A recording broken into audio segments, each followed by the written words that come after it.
All right, I want to go to the next video. It is Representative Wilson again, elaborating further on what she experienced during that phone call. It's pretty amazing. Take a look. So when he says that you've totally fabricated what he said to the wife of the soldier and he has proof, what's your response? Well, I don't know what kind of proof he could be talking about. I'm not the only person that was in the car. And I have proof too. This man is a sick man. He's cold-hearted and he feels no pity or sympathy for anyone. So there's a couple of things in there that are interesting, but one is what I looked up. Lawnews.com has a good article from Ron Blitzer about this. That's illegal if he taped her. Florida is a two-party consent state. Washington, D.C. is not. That's where Donald Trump presumably made the call. But in Florida, you need both parties' consent. Otherwise, it's a crime. If it was in commission of a more serious offense, it could be a felony. If it was not meant to, not done maliciously and for another purpose, it could be a misdemeanor. But it is a crime, and misdemeanor is no joke. I mean, high crimes and misdemeanors, I believe, is what you get impeached for. Now, look, I'm not saying he should be impeached for recording the call. I mean, if it works, then yeah, he should get impeached. But nothing works. He's untouchable. Yeah.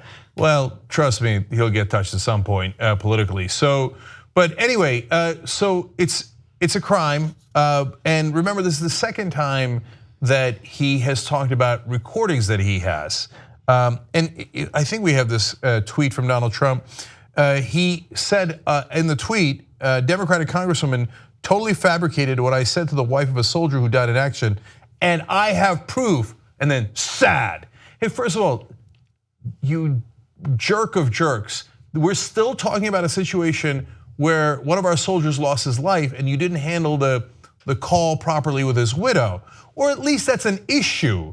So can you still stay in the zone of, I feel terrible about the widow and the fallen soldier? No, just sad. Oh my God, what are you? Who said I handled it wrong? I'm gonna kick their ass. That's not the time for this. Anyway, back to the illegality. He says I have proof. He said it about James Comey before, if you remember.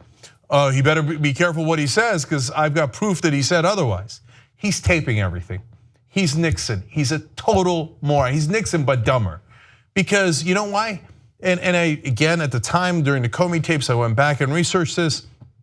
And there were articles after articles before he became president, when he was a businessman, of constantly recording all his calls because he wants to be able to have ammunition against you if you say something wrong.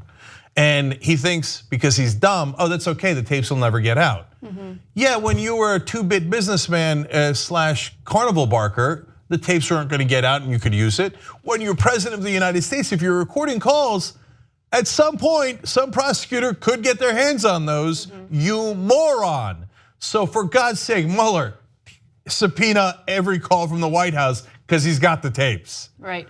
Look, I don't know whether or not he tapes those phone calls, but what I do know is that he always claims that he has proof in regard to what he claims. So he claimed that there were millions of people voting illegally during the past election. He claimed he had proof. Where's the proof? He said he had proof that the Obama administration was wiretapping him. Never provided proof for that. He just says he has proof for all sorts of things that he's never provided any proof of whatsoever. And so I'm inclined to believe the perspective of Representative Wilson and also the widow who has spoken out, and the widow's family members who have also spoken out because they also happen to be in that car and they also heard that conversation.